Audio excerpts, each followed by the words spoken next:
Chocy Chat, it is episode 137. It's the 31st of May. We are nearly halfway through. Yes, we are. Nearly halfway through. Another few weeks and we're halfway through, I think, aren't we? How's everybody doing? How's Chocy Chat? Is everybody good? I know what's happened with Instagram. Every time I go into it, it's changed. They fiddled with it. So I just go and find all the other different... where's all this? This is all moved. Hello. All right, here it is. Here we are. I don't know what's going on with this. Gosh, lots of names here I haven't seen before, but hello and welcome. Nadia, I can see. Billy there, Scottish Chocolates. Billy, that's some nice stuff this week. Oh, I like the panning. I think the panning I haven't done it for a long time, many years, and I think this kind of new product. So might be an area that I dabble in shortly, possibly. I just know how addictive it is, and you Billy, do you eat more than you do you accidentally eat more than you should? Who else you got? Chocolates by Loney, hello. Temptation Chocolates there in Ireland. Gosh, Sally Devlin, hello. Fleur de Jour, bonsoir. Who else? Chocolate Neander in Sweden, hello Sweden, and hello Denmark. Rolsgard, I saw some amazing posts as well today. Nadia's there. Hello, Chocy Chat crew. Emily there Emily and her sister are in Puerto Rico, and they've got a little farm. They're doing chocolate right from the tree. They're doing chocolate from the tree to the bar, right?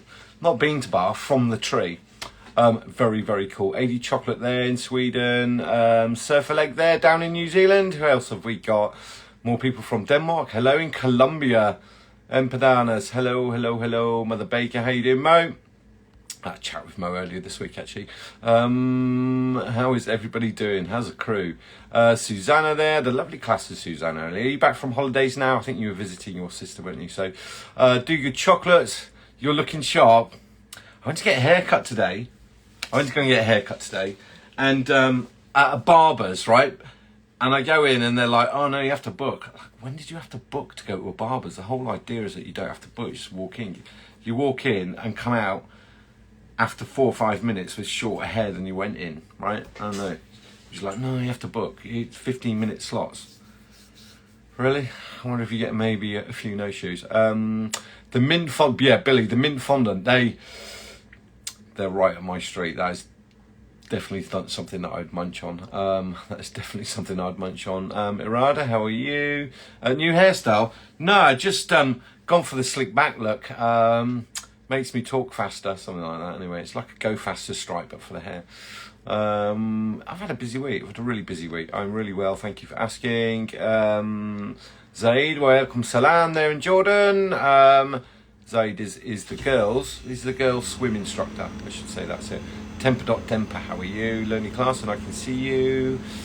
Stuart's there, Blind Chocolatier in the Lake District. There's people sending me requests to join. Not going to happen. How is all Chocy Chat crew? So I've got to scroll through this. I know what's happened. It's a very different format on my screen of how it normally looks. So I'm going to have to work this out.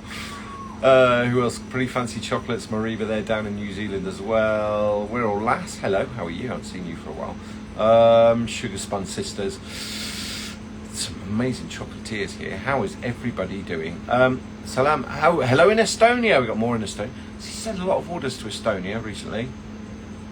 It's a good thing. Thank you for ordering from us. Kelly's there. Kelly's back from her trips, I think. Kelly was off whipping around the world looking at Mount Everest and being inspired. Kelly, are you suitably inspired now that you're back? There's the question.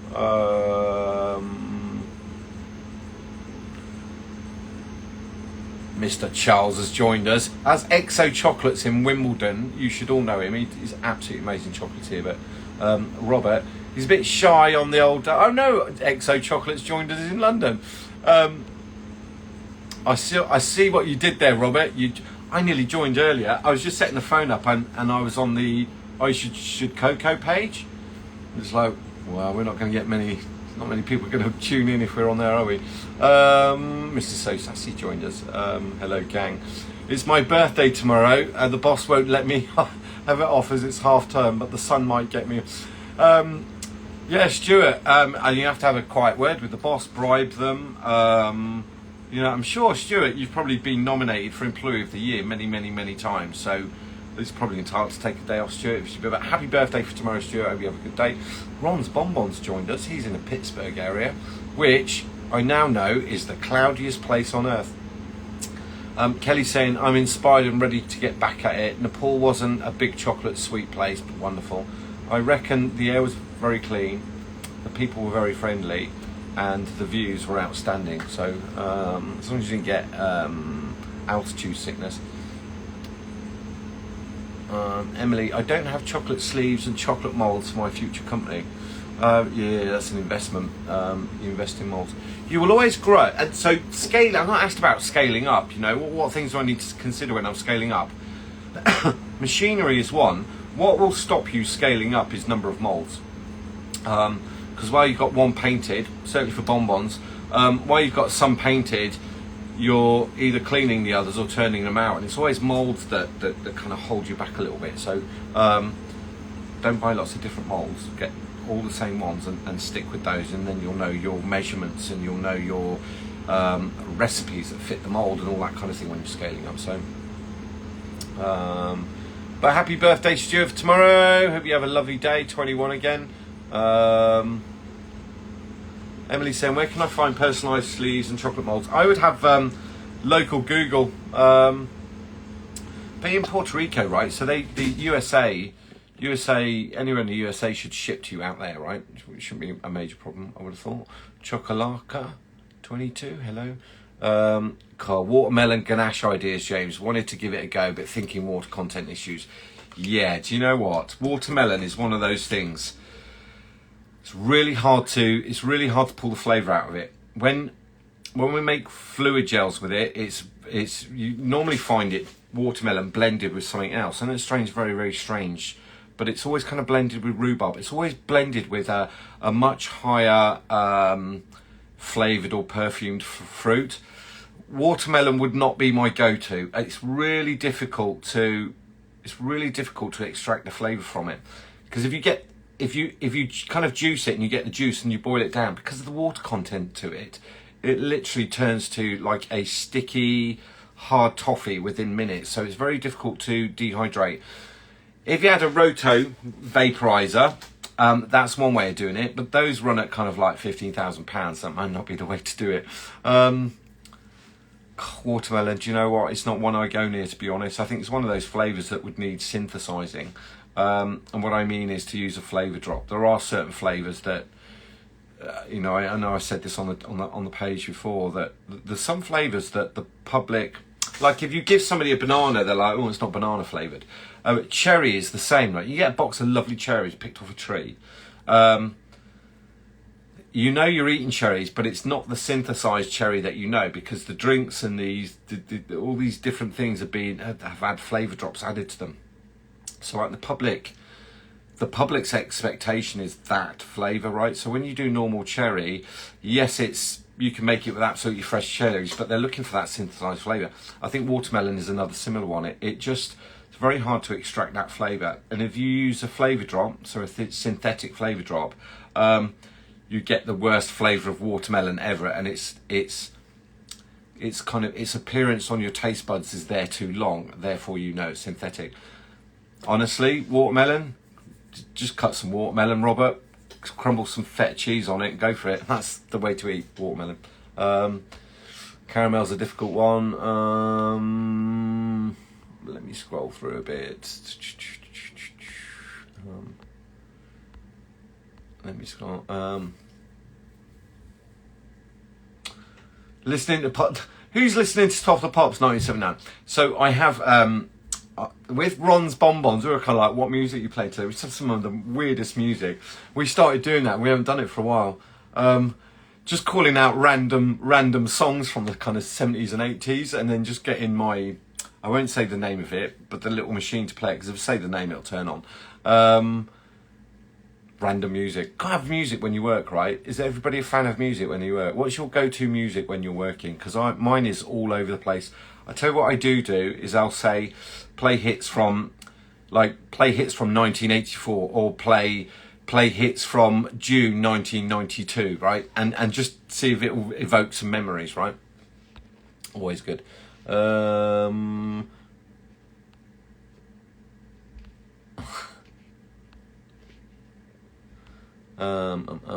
Paula's joined us. Hi, Paula. I'm struggling to find some packaging in New Zealand. Need a few bonbon boxes. Anyone down this side of the world got any good places I could try? There you go. If anybody, Marie, Surfleg, you not give Mariba a shout. Just find out where she gets hers from. I don't know whether you're in the North Island or the South Island or how difficult is it. I did have a discussion with a big manufacturer, well, one of the biggest manufacturers of packaging. But they tend to do the cardboard boxes, but they produce all the other products. So I think, not me, but I think Mrs. So Sassy's going to have a conversation about that, whether we would do something kind of as a sideline. Don't hold me to that, because I think we've got enough going on. I think we've got enough going on as well at the minute.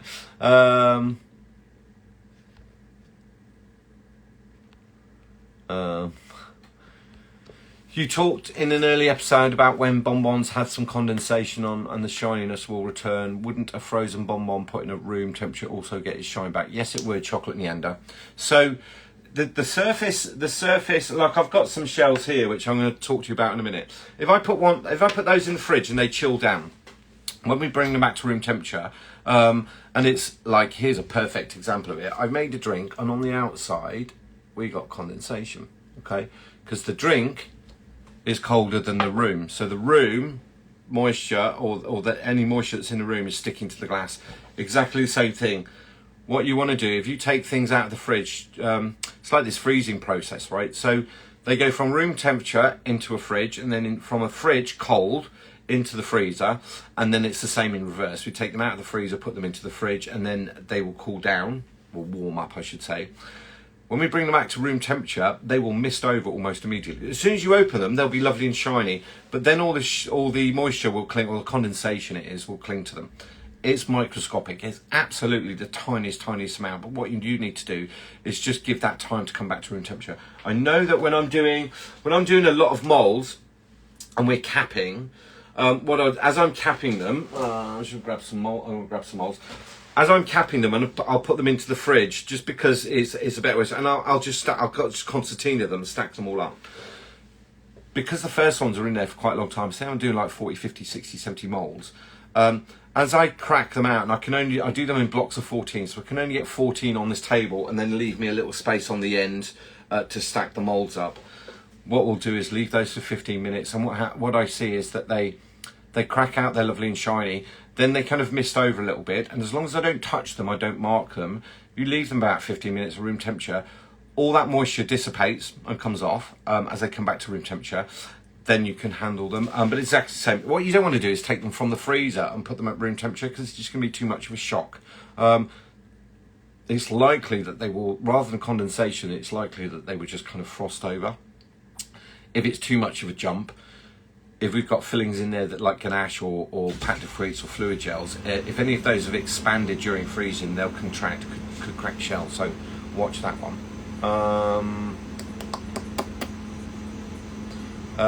Crochet fans, can I use gel colours for chocolate bonbons? No, you can't. Gel colours are normally water, so they're water based and oil based, whether that's coconut or something. And then there's two kind of types of emulsifier in there. That will not blend into cocoa butter, so unfortunately no, you can't. And you can paint the mold, but the problem is when the chocolate layer goes on, there's nothing for that colour to adhere to. The only option really is you could use gel colours to paint on chocolate, like white chocolate, but you might find that they don't dry. So yeah, gel colours, no, definitely not. Oil based and gel colours, definitely not. So well, Sugar Spun says I play some angry metal music when I'm up against it. Yeah, happy days. You've got a bit of Guns N' Roses makes me work fast, all right?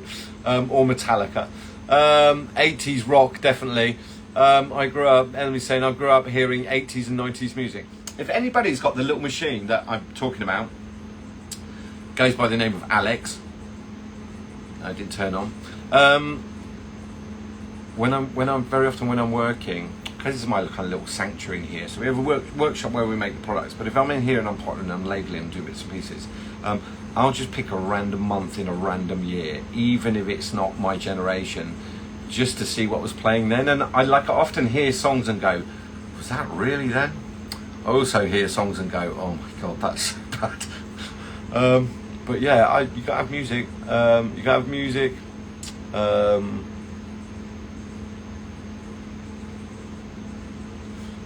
Good evening, chef. Any chance you discovered something ganache-like that lasts for 6 months, other than pralines or caramels? I don't like. I'm not going to go off on a ganache rant now. If you want a long shelf life, ganache is not your friend. Yes, you can. There's things that we can put into ganache. We could put all sorts of backfilled sugars in there to extend that flavour, to extend that shelf life. But the problem is that we have a drop in flavour. So if you took a normal ganache and we started adding inverted sugar and glucose sugar, that's one thing. We can add sorbitol to it, so polyol sugars to it. It'll extend the shelf life. We can add more fats to it. We can add more aggressive stabilizers. We could add, potassium sorbate, which are mold inhibitors.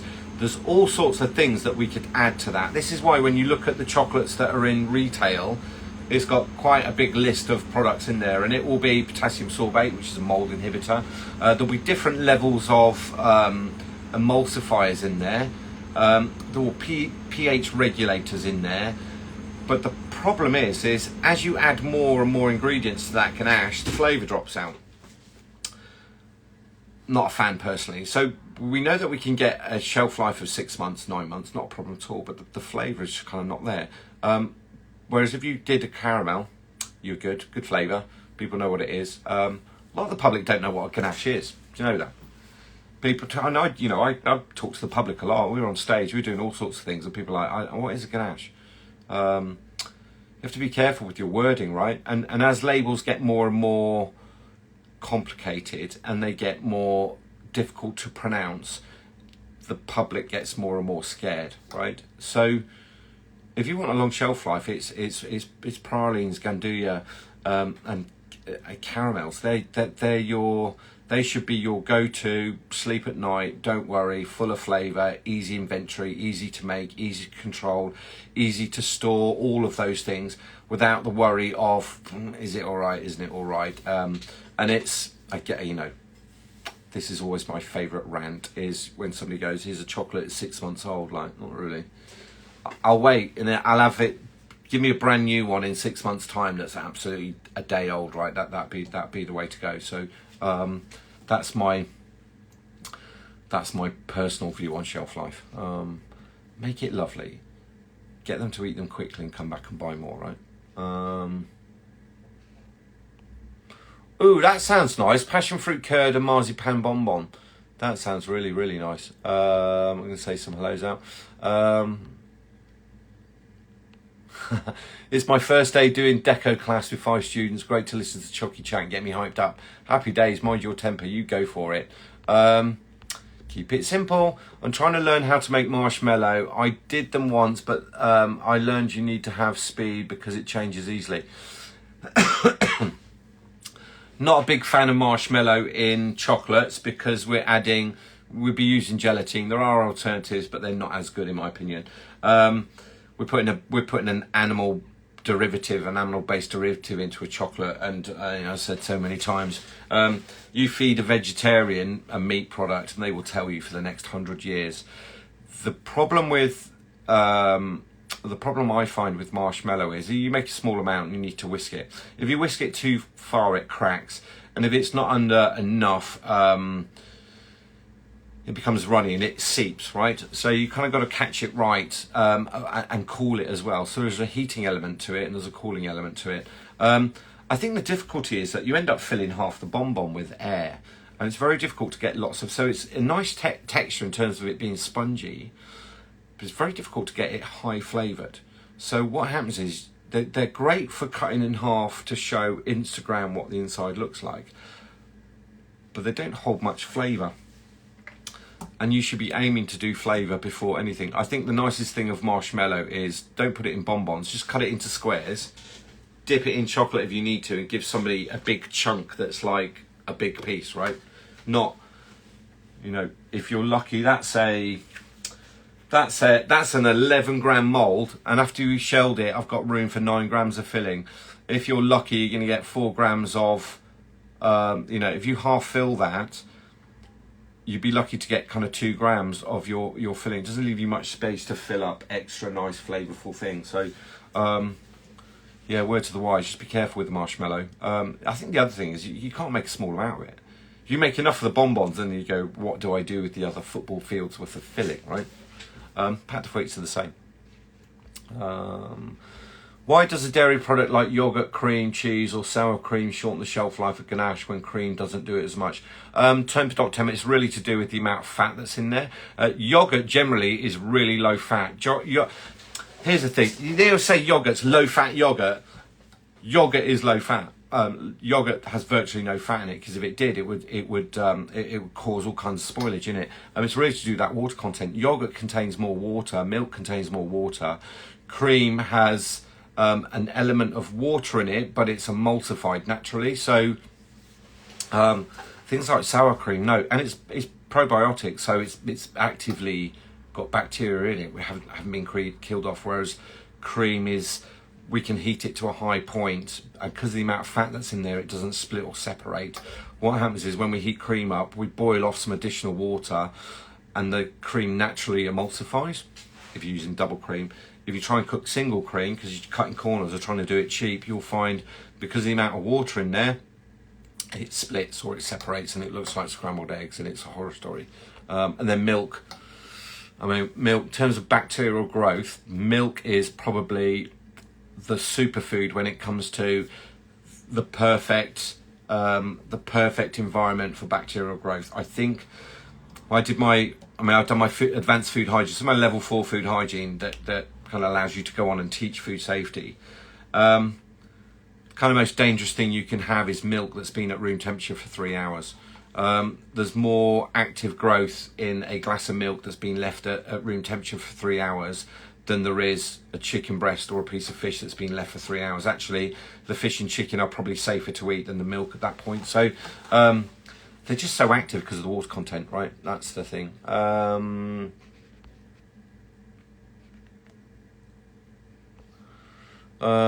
in Jordan. We only have powder colours and candy colours or liquid colours. Which one is more suitable for a bonbon? They would need to be a fat-based colouring. Hold your horses, because I'm going to take some stuff, and there'll be a retailer shortly in Jordan. So, say shortly. The plan is to have a retailer in Jordan shortly. So, you need a fat-based colouring. Here's the other thing: is that I get sent photos all the time, and it's like, this is a fat-based colouring, and it hasn't coloured my cocoa butter. And when I look at it and I say that's not a fat-based colouring, it's a water-based colouring, because some people will just label it because they know it will sell, right? So tough area, that one. How do you flavour marshmallows? Can it be done with fruits and freeze dry? Not with freeze dry, but you can do it with natural fruits. But again, they need to be really, really strong flavoured, right? Really strong flavoured, right up there. Why, mind your temper? Why are you a bit nervous?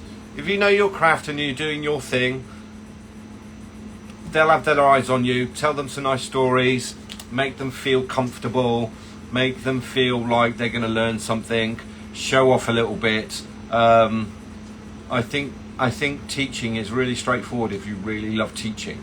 If you're trying to teach because you're trying to make money, that is absolutely the wrong route to go down. So sit back, enjoy and have fun, and engage with your students. There's nothing worse than people just standing there and having to watch what you're doing. It's like not the way to do it. So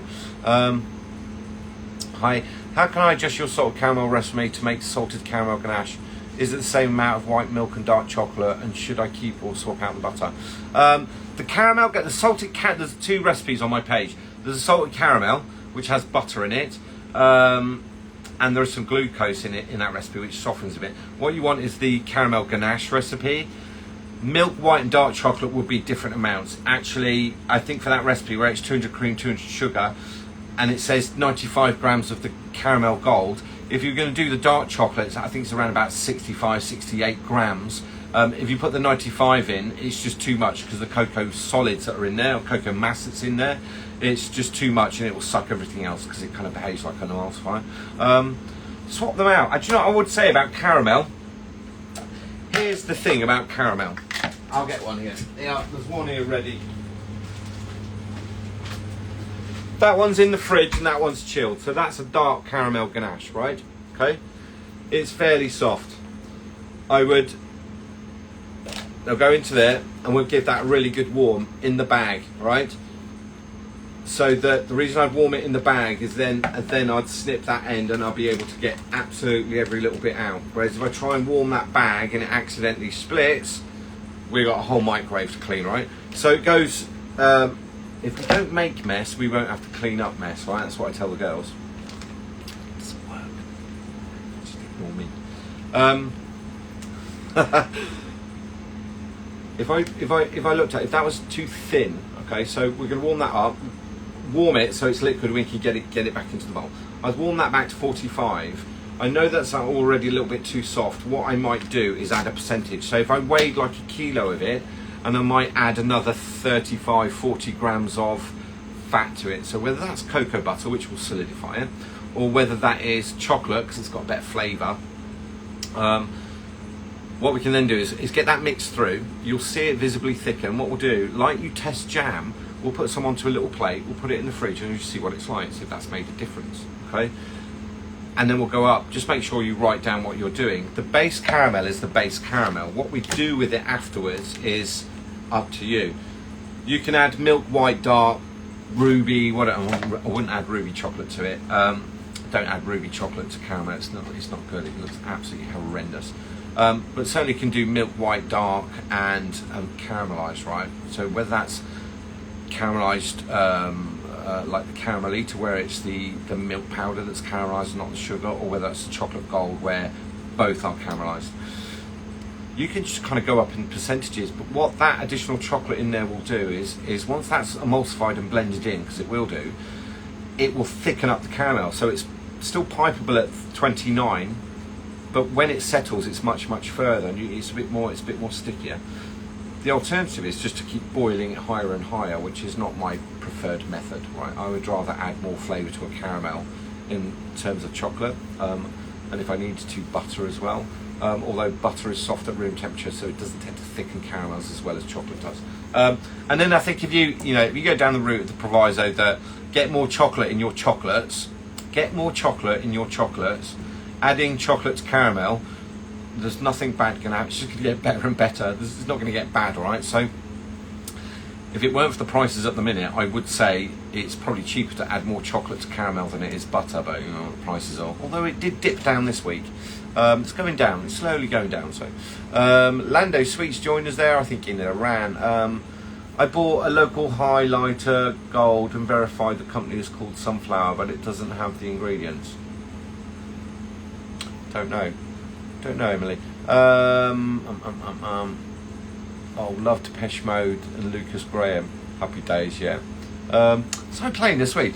We went from Elvis to a band called OMD, Orchestral Manoeuvres in the Dark. They had a song called Enola Gay at the plane, right? And then I just went off on a tangent listening to that for ages. If there's anybody down in New Zealand, there is a band called Emil and the Snifflers. That's really good. It's a little bit punky, but yeah, that's like if you're in a hurry, Emil and the Snifflers, put that on. You'll go faster. Question is anyone getting what?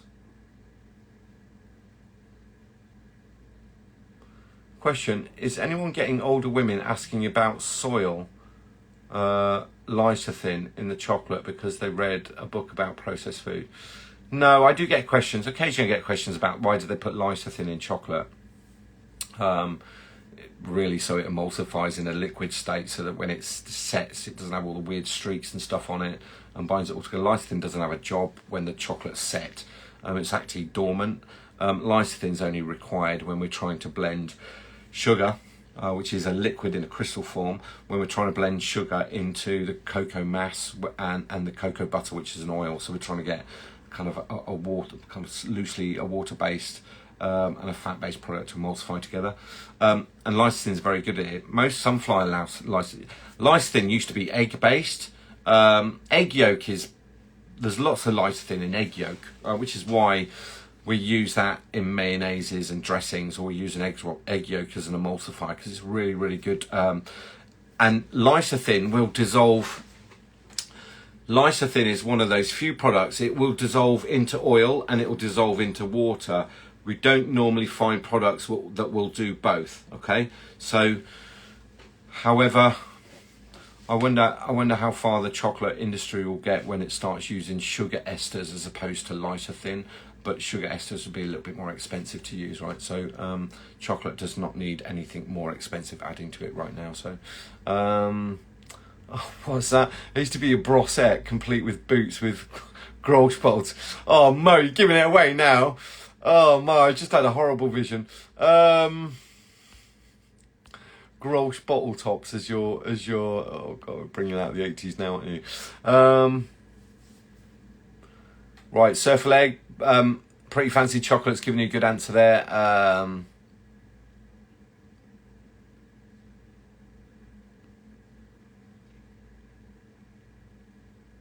Yeah, cost of chocolate. Make more praline and caramels and have a longer shelf life. Yeah. Yeah. I'm not anti. Everybody thinks I'm anti-ganache. I always get those. I posted some things this week which was a little bit controversial, so I've kind of actually the backlash wasn't as bad as everybody imagines. I got thousands of really lovely messages, and a lot of them were like, "Oh, that was risky," and I had 3 not so nice messages. 2 were kind of like, "All right, yeah, fine, I expected that." The third one was like, "Yeah, that's getting reported to the police," and that was a UK chocolatier as well. Imagine. I can't repeat what they wrote to me. I couldn't. But anyway, my opinion, my page. There we go. It's my business. I did a blind tasting of my bonbons. There was a few comments mentioning bitter end on the dark chocolate with fillings that I feel are a little bit more acidic tart. Does the filling affect the bitterness? Chocolate will have a bitterness to it. The only thing that will tone down bitterness is salt. Okay, so balancing. Very often you will see, certainly some of the old school recipes, I don't think it's such a modern thing now because maybe some teachers don't understand it. The opposite of sweet is sour. The opposite of bitter is salt. If we've got something that's a little bit bitter, now dark chocolate doesn't necessarily have to be bitter, okay? If dark chocolate's really, really bitter, could just be an issue with the processing, like overheated, over toasted, could be many, many things.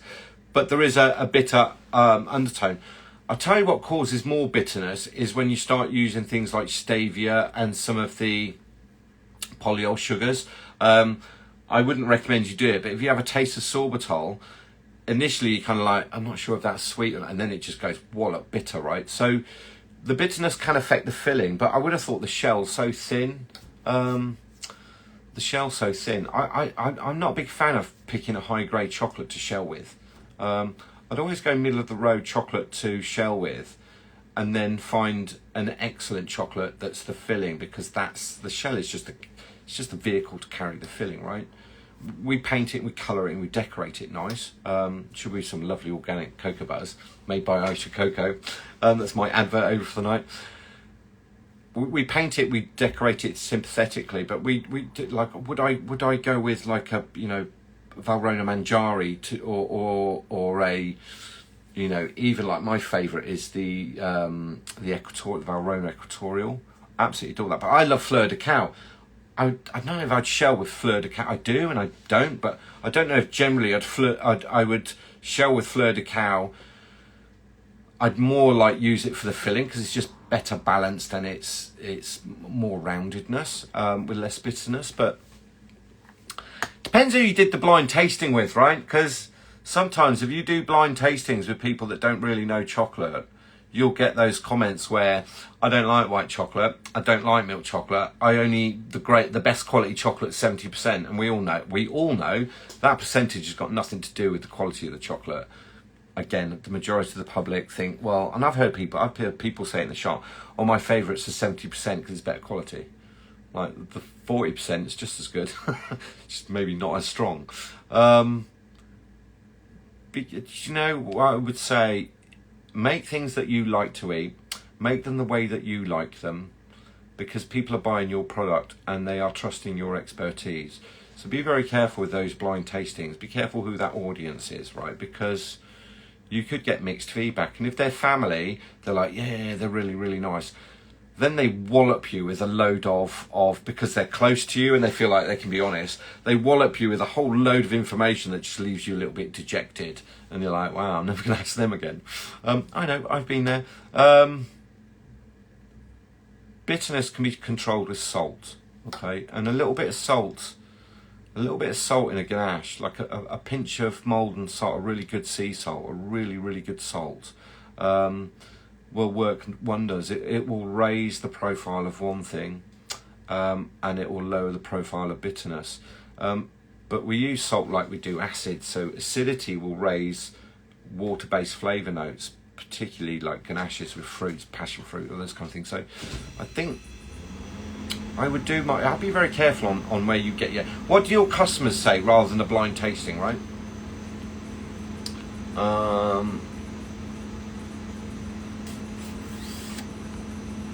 People joined. Hello, if you're new, hello, good evening.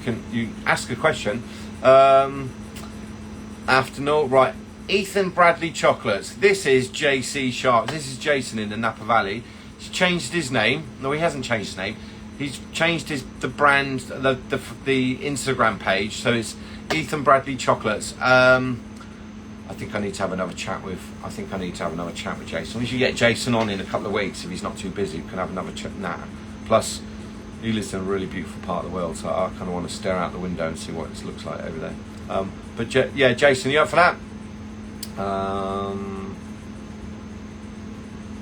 What else? Hello. Send some hellos out. Lots of people join.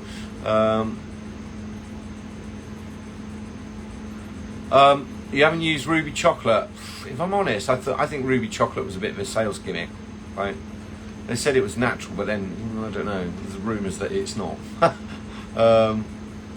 When I make pâte de fruit for bonbons with pectin, it's good and hard after it sets, but when they mix it with the stick blender, it gets too liquid and stays that way in the bonbon later.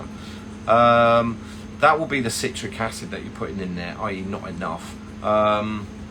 Make the pâte de fruit, it needs to set solid. Maybe just don't blend it quite so much, but I would suggest that when you get to that high temperature, add the citric acid in, or whatever acid you're using, give it a really, really good stir and get it out as quickly as possible so that it can all start meshing together, and then blend it down. Maybe your stick blender's just a little bit too aggressive because of the friction, right? And if you're using a pectin that's thermo-reversible, yes, you're going to create a liquid. You're going to create, if it's thermo-reversible, as in it can be thinned down again when it's heated, that's maybe not what you want. I don't know, I'd have to look at the recipe to see what's going on there. Tart Studio. Tart Studio, just send me a pic of the Tart Studio. Is it? Yeah, Tart Studio. Send me a picture of the pectin that you've got, and I might be able to answer. I think it's the type of pectin that you've got might not be the right one, right? All pectin do the same thing, but some are thermo-reversible, some aren't. And if you've got a thermo-reversible, when you try and mix it, it creates a gel, yes, but then it never firms up again, right? Misty Max, how are you?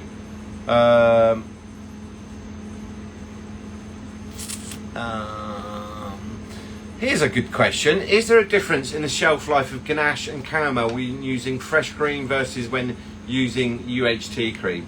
No difference whatsoever, and I'll tell you why. UHT cream and normal dairy cream or heavy cream, double cream, whatever you want to call it, they have a water content. Then they're pretty similar. With the UHT cream, it's very likely you've got some emulsifiers and some gelling agents in there. So it could be xanthan gum, could be iota, could be carrageenan, could be kappa, could be one of those. So xanthan gum. So they are thickeners, but they're not preservatives. They break down when we hit 102 as well. Xanthan does go. Once you get to 102 with xanthan gum, you literally break those bonds and then the elasticity is gone. if we're making a caramel, I've tested both because I will use a UHT cream depending on what we're doing. My challenge here has always been buying enough cream at the moment that I need it to get what I want, and you can't nip to Tesco's, and I live on an island, right? I can't go and buy the big gallon jugs, and nor can you walk in and say, right, I'll take 80 of those tubs, because you get to the till and they go, you're allowed to buy 4. So we started using the Elm Lee. I can't tell the difference. And when I cook it and when I blend it, whether I use the plant-based one as well, it's this one here. It's this one here. We started using that more and more and more because I can get hold of it. Don't worry about the price on that, because that is not what I paid. But they do a plant-based one which behaves exactly the same as that one when you make, if you wanted to make vegan caramel. Same recipe, just use the plant-based one, which we kind of have to pre-order. We've tasted both and I can't tell a difference. And then when I add chocolate and I add salt and I add all those other bits and pieces, there is no difference in the shelf life. The shelf life comes from taking sugar to a very high temperature. We're cooking it normally, getting up, by the time you add the cream, it's 180 degrees. Nothing really, maybe spores will last that long, but I wouldn't expect to find spores or spore forming bacteria in those two elements, either in sugar or in cream. So we're cooking that to such a high temperature and then cooling it down. It's so high in sugar and it's so high in fat that nothing really lives in it anyway. I can't tell the difference, and there is no advantage over fresh cream. If you were naming a cream, like, you know, we do have a farm near us and we only have raw milk. We only use raw milk. We only drink raw milk. I can't drink pasteurised milk at all. If I drink pasteurised milk, I just start sneezing for hours. But the raw milk, I'm absolutely fine. They do have a heavy cream there, and it would be lovely to use it and name it after the farm. The problem is they can't categorise whether it's 36% one week, 38% another week, or 42% another week, and I just need a little bit more accuracy for what I'm doing. But there's no difference at all. They're both good shelf life, absolutely. Get the cream that you want. I know that, I mean, there was somebody that's like, oh, I can't believe you don't use fresh cream. My students are dotted around the world. And believe it or not, not every country has access to fresh dairy. Actually, there are some countries where the only cream you can get is UHT. The only milk that you can get is powdered, right? So I'm not for one saying make sure you only use dairy. You use the stuff that's available in the country that you're at, where you are, in the volume that you can get at the price point that you find acceptable, right? There's no bonbon, please, are there? Nobody's going to go, no, you're not allowed to use that. Yeah, you are. I said you are. Just say I'm Chocy Chat crew, I could do what I want. What else?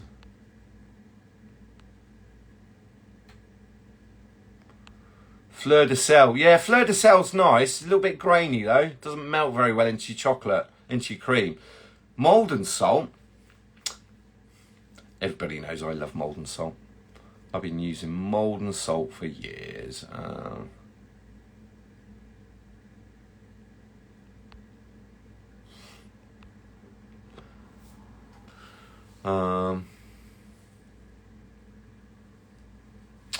If the ganache recipe requires me to pour hot cream onto unmelted chocolate, can I heat the cream to kill bacteria, cool it to around 40 and then pour the melted chocolate on?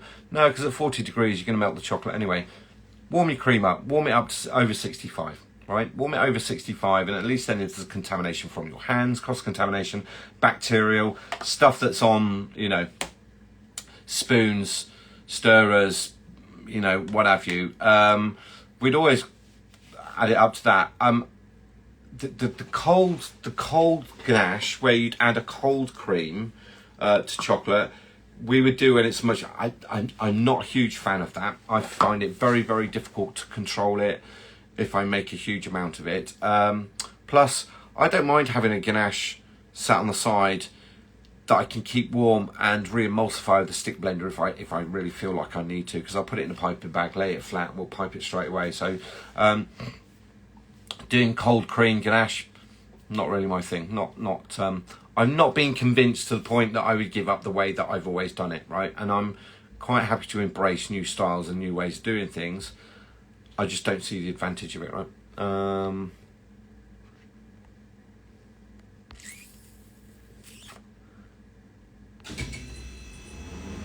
Right, let's scroll through.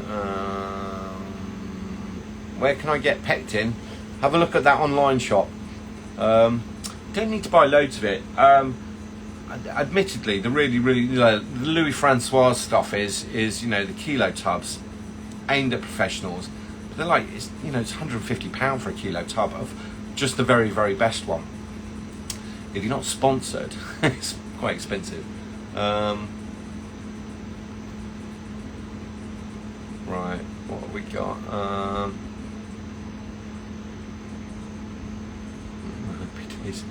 Right, I'm going to scroll forward a little bit. I was gonna talk to you about a little subject here.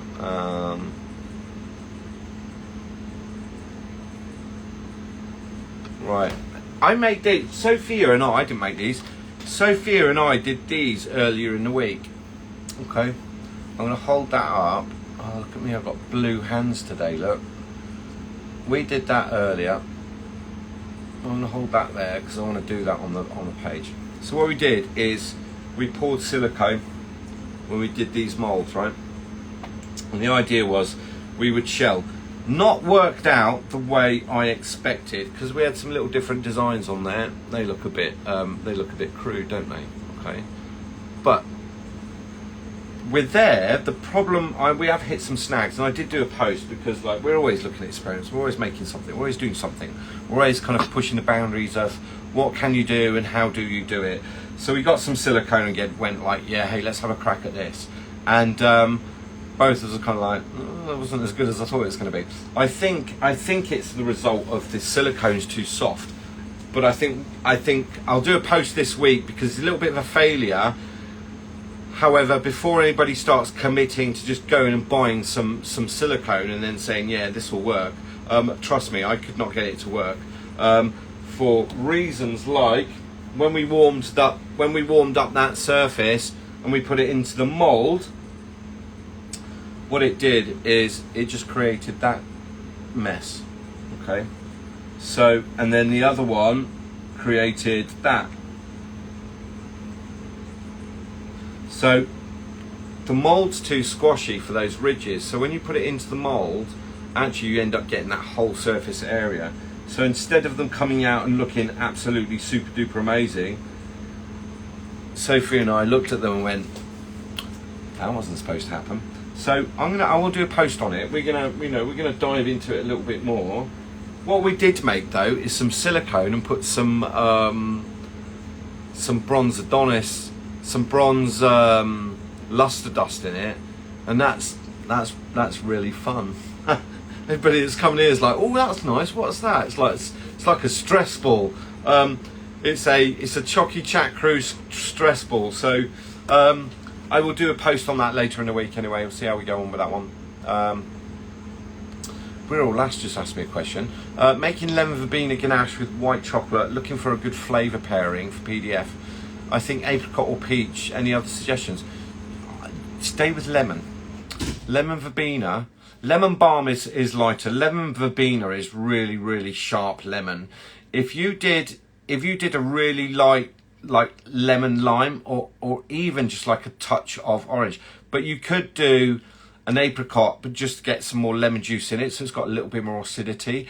That will help the lemon verbena stand out. Lemon verbena's got a really, really perfumed lemon flavour to it, whereas lemon balm, isn't it? Lemon balm, lemon verbena. Lemon verbena is like citrus flavour. Lemon balm is like lemon skin flavour. So it's.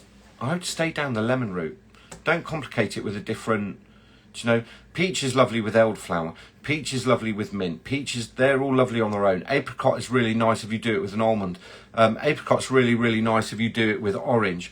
I wouldn't ruin lemon verbena with another fruit. I'd let the lemon verbena stand out there on its own, truly, because it's such a beautiful herb.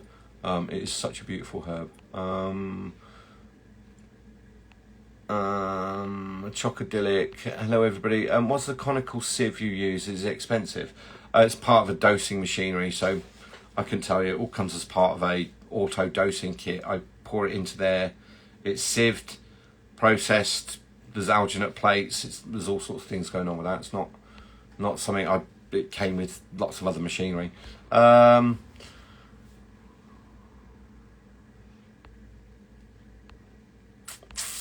me scroll through a bit. Yeah, I'm going to trial that technique. I think that I posted another one. Posted a few things this week. Posted a few things last week.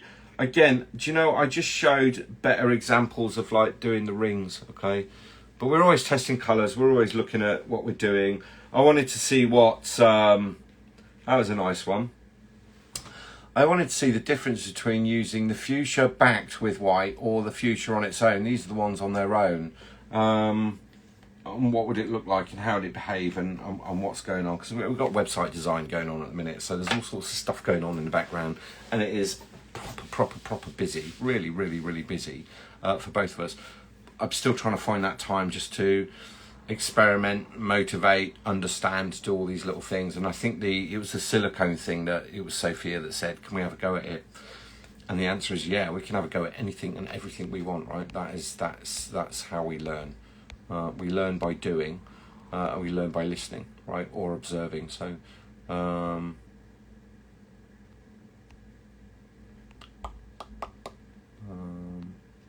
there a question there?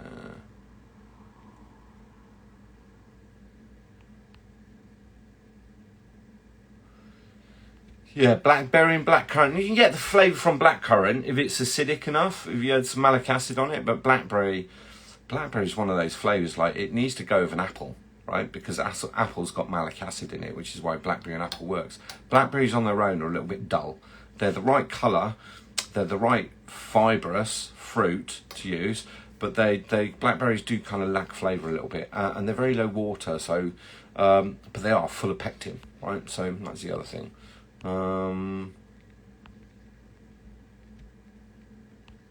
Those shells are quite beautiful despite not being quite 100%. We're always testing things. We're always having a look at things. This is a little experiment this week. So I'm going to post this later today. Well, yeah, later tonight. What happened is, I kind of get these questions. It's like, why does my... So we sprayed that one. Why did my shell go dull?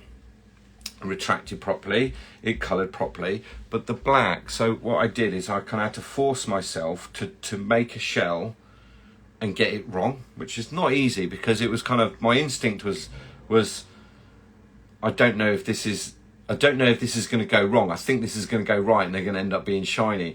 So it's quite hard to be like playing the piano with the wrong notes. You're kind of like, well, I used to do that, but now I can't. It's very hard to hit the wrong note. When I'm spraying, it's very hard to do. I find it very, very difficult to use my butters and use them badly because I know how they work. And what I'm trying to do is explain to everybody why would it mist over. So I've got a post coming out about that in a week. And that is truly to do with one critical temperature of one item that you use when you're spraying. If you heat your airbrush wrong, that's the result. You get a whole tray of cloudy bonbons. And it's a tiny little mistake, and everybody... when they do this, they know, and I will do a post about that so everybody can just be a bit more enlightened as to why did my bonbons go dull. If you knew your chocolate was perfectly in temper and all your other temperatures were right, but you spray black and it still goes dull, I guarantee every single time it's one single mistake you made. But I'll post about that rather than boring you about that now. Linda there and Jordan, hello. It's nearly that time. What else? I think I've spoken to you about everything tonight. We are buzzing. I'm just going to put this cream back in the fridge. It's been a busy week. Still lots to do. Still lots of orders coming in. Lots of classes coming up as well. I'm still debating on whether to do the cocoa butter class or whether I leave that till kind of July, August, just so that it's fresh in everybody's minds. Because, you know, in 12 weeks' time, it's kind of going to be September. And it'll come around very, very quickly, and we're going to be looking at Christmas production. We'll kind of be back into the swing of it. Although the reports of summer is it's going to be like winter here the whole summer, so maybe chocolate will be going on, you know.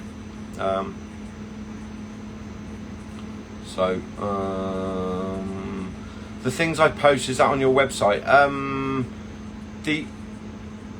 What do you mean, the things that I post? There's a YouTube channel, there's a Facebook page, there's the Instagram page. There is information on using the butters. There is information on using the butters, not the full class, because I just wouldn't be able to explain it without getting the key points across. But yeah, there's lots of information on all of our stuff. Do you consider liquor could help preserve ganaches that contain dairy cream? I don't use alcohol in any chocolate production at all. So what I can tell you is the alkaline properties of it will inhibit bacterial growth if the percentage is up enough. If you have pure alcohol to cream, it will split and curdle, and when it splits and curdle, what that means is the fat molecule separates from the water molecule and will create more of a it will create more available water. So this is why emulsions are so important. So I don't know, like adding alcohol to ganache depends on so many other things in the formula. How much sugar's in there, a third and a third, and then one of that third needs to be significantly more sugar or more fat depending on what you're doing. So is the airbrush class on your website different from the one I did with you before? Yes, it is. The airbrush class goes much more into depth, and you can play it over and over again. I think the thing that people have enjoyed with the airbrush class is, one, they go from start to finish because it covers tempering and so many other things. The other one is that there is a troubleshooting bit, and when I look at the analytics of that video, I can see how many people keep going straight back to the troubleshooting bit. Evelyn, I think there's probably so much more information in that video because it's an hour and a half than I was able to get into a one-to-one session, which is why I stopped doing the one-to-one sessions, and then we just left with the video because it's all there. But I'm going to get away. I'm going to go and have a drink. I've got butters to make. I've got massive orders to fulfill. So I better go and get on with some work, haven't I? Have a lovely week. Thank you for supporting. Butters are here. Classes are back on. I'll post some more stuff this week. It'll just be a bit more. I suppose we're trying to get people geared up to start thinking about planning for Christmas, and I'll do some more Chocy Chats Friday nights, and we'll just start, like, what does planning for Christmas look like, because we need to start thinking about it now. We're halfway through. Have an amazing week. Take care.